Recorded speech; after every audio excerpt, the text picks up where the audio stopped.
Madame la Présidente. Madam President, Your Excellencies,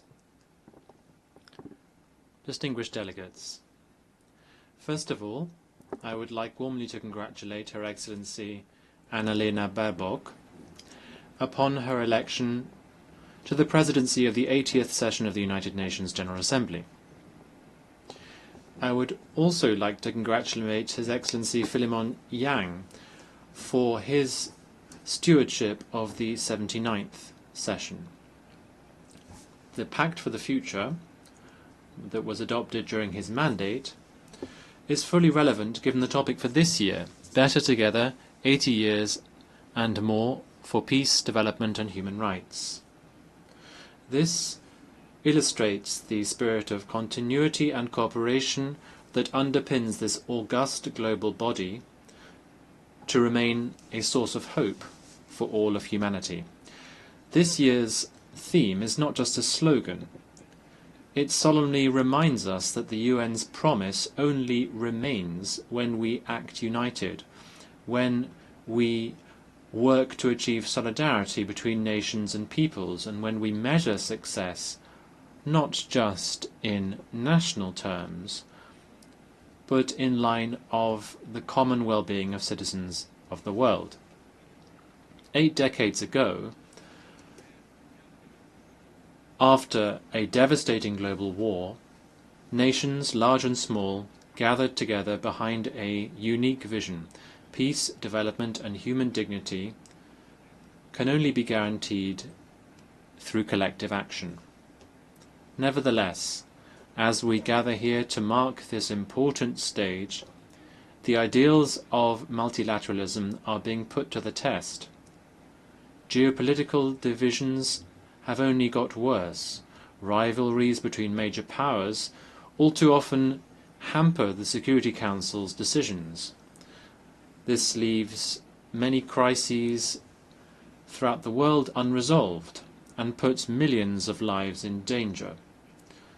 The world is now facing the harsh reality that might makes right, and that interdependence is no longer the cornerstone of peace, but rather a tool of threat and coercion.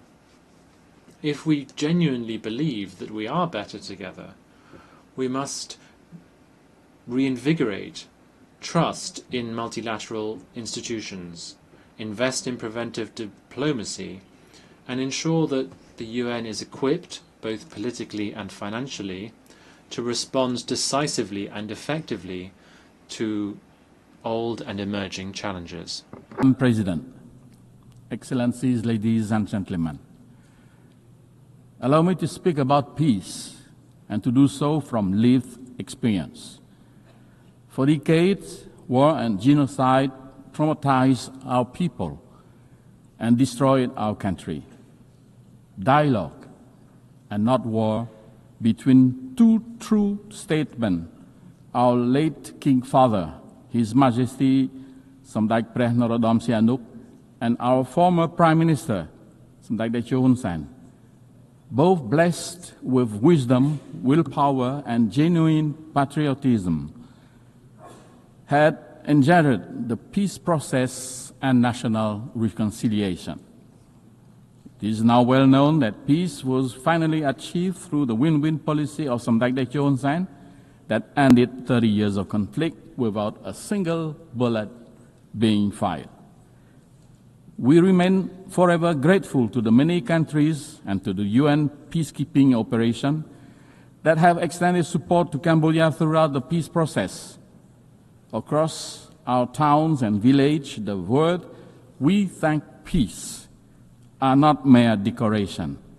They are a daily affirmation that peace in our nation's is our nation's most precious treasure. This peace allows us to rebuild from complete ruin. Before the pandemic, our economy achieved an average annual growth of around 7%, positioning Cambodia to graduate from least developed country status by 2029. Through this development, millions has been lifted out of poverty in the past decades. We are grateful for our partners who are supporting Cambodia towards smooth graduation through, among others, open and inclusive trade. Guided by our pentagonal strategy, Cambodia aligns its development agenda with the Sustainable Development Goals. We officially launched last year the roadmap to achieve the universal health coverage in Cambodia by 2035, and expanding access to quality education, ensuring that our youth are equipped for a changing world. Our women now hold leadership positions in government and private enterprises at unprecedented level, strengthening the fabric of our society. We are firmly committed to protecting and expanding the civic space and strengthening democratic governance, knowing that development and human rights are inseparable pillars of lasting peace. On climate action, one of humanity's greatest collective tests, Cambodia has submitted its third nationally determined contribution to the UN FCCC. Last June, we signed the agreement on biodiversity beyond national jurisdiction and already deposited our ratification instrument earlier this month. These steps reflect our belief that environmental stewardship is a global duty and a moral imperative. With complete peace at home, Cambodia has been able to offer our humble contribution to peace building and peacekeeping around the world. From a country once hosting UN peacekeeping mission, Cambodia has become a steadfast contributor to global security. Since 2006, we have deployed over 10,000 peacekeepers, more than 800 of them women, to 10 UN missions across the globe. We have protected civilians, clear landmines, and support rebuilding war-torn communities. We are currently an active member of the UN Peace Building Commission, helping nations emerging from conflict to build institutions and foster reconciliation. Madam President, Excellencies, ladies and gentlemen, Cambodia's transformation embodies the UNGA 80 theme, namely, countries once in need can now become providers of peace and stability for others. It is therefore deeply painful to inform this august assembly that the hard-won peace that we so profoundly cherish and wholeheartedly share around the world is today threatened in our own home, not by internal division like in the past, but border conflict with a neighbor. We are grateful that a ceasefire brokered by U.S. President Donald Trump effectively halted armed clashes that has caused death, injury, and destruction, and the displacement of hundreds of thousands innocent civilians. Like Armenia and Azerbaijan, Cambodia has nominated President Donald Trump for the Nobel Peace Prize for his crucial role in this important step to peace. However, the ceasefire remains very fragile, despite expressed commitment from both countries on the sincerity to strictly comply with the ceasefire terms, to rebuild trust and restore normalcy, and the positive outcome of following meetings hosted and coordinated by Malaysia, the ASEAN chair. But sincerity is only credible and trust can only flourish when respect with both the letter and the spirit of the agreement matches with real action on the ground. Sadly, continued unilateral move to impose territorial sovereignty from our neighbor, using forces instead of agreed mechanism, unilateral maps instead of internationally recognized ones that were produced in accordance with treaties that bind the two countries, and countless other actions undermine this trust-building and peace effort. Of great concern is the forced eviction of Cambodian civilians and threat to use national law against them, and to evict hundreds more from the lands they have lived in for decades. Such way of territorial control on the segment of the border yet to be demarcated demonstrate a clear disregard, not only for the terms of the ceasefire, but also the mutual agreements on the settlement of border issues. In the process, Cambodia's sovereignty and territorial integrity are violated, and the rights and dignity of many Cambodians infringed. Cambodia has consistently and strictly observed the ceasefire, demonstrating good faith and full transparency in the implementation of its term. We have exercised the utmost restraint, even in the face of repeated incident and provocation. As recently as this morning, there was an unprovoked attack near a sensitive site, following an allegation that our force has opened fire first. We firmly reject such accusation. Our troops have not fired first, nor have they returned fire in retaliation to the provocation, underscoring our commitment to peace.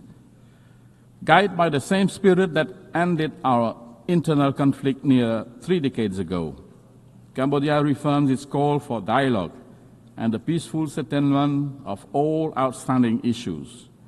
We urge strict and sincere adherence to the agreed terms of the ceasefire, full respect for bilateral agreements, and observance of international law, including the Charter of both the United Nations and ASEAN. We earnestly seek the continued support and good offices of the ASEAN Chair and Member State, the Secretary General of the United Nations and relevant UN bodies, as well as leaders around the world, to help de-escalate tension, encourage a peaceful resolution, and prevent any further tragedy. Cambodia is a small nation focused on rebuilding our economy and improving the well-being of our people. We pose no threat to the sovereignty of any country. While we will always safeguard our independence, sovereignty, and territorial integrity, the use of force will only remain a last resort. Cambodia will continue every effort to restore trust and normalcy, to promote harmonious coexistence and good neighborly relations, and to transform border areas into zones of peace, friendship, cooperation, and shared prosperity. Madam President, Excellencies, ladies and gentlemen, to honor the founder's vision and meet today's realities, the United Nations itself must adapt. Cambodia supports pragmatic, incremental reform that strengthen the UN effectiveness without undermining the Charter. We believe that key priorities include empowering preventive diplomacy and mediation, giving the UN more tools to defuse crises before they erupt, strengthening the General Assembly, which is the most representative body, by giving its resolution greater follow-up capacity and moral weight, expanding non-permanent Security Council seats to better reflect today's multipolar world and enhance legitimacy of the Council, enhancing peacekeeping and border monitoring missions, especially in dispute areas, so that small states have equal access to mediation and protection. Complementary measures such as funding, technology, and gradual legal adjustment can turn broad reform principles into concrete progress. For countries like Cambodia, the UN greatest strength is not cohesive force, but its moral authority, legitimacy, and convening power, quality that can shield small nations and sustain peace. As we commemorate 80 years of the United Nations, let us honor the vision of its founders by choosing cooperation over confrontation, dialogue over division, and hope over despair. Cambodia stands ready to work to be better together with all member states, the UN system, and our partners worldwide to ensure that the decades ahead are defined by peace, sustainable development, and the unshakable dignity of every human being. I thank you.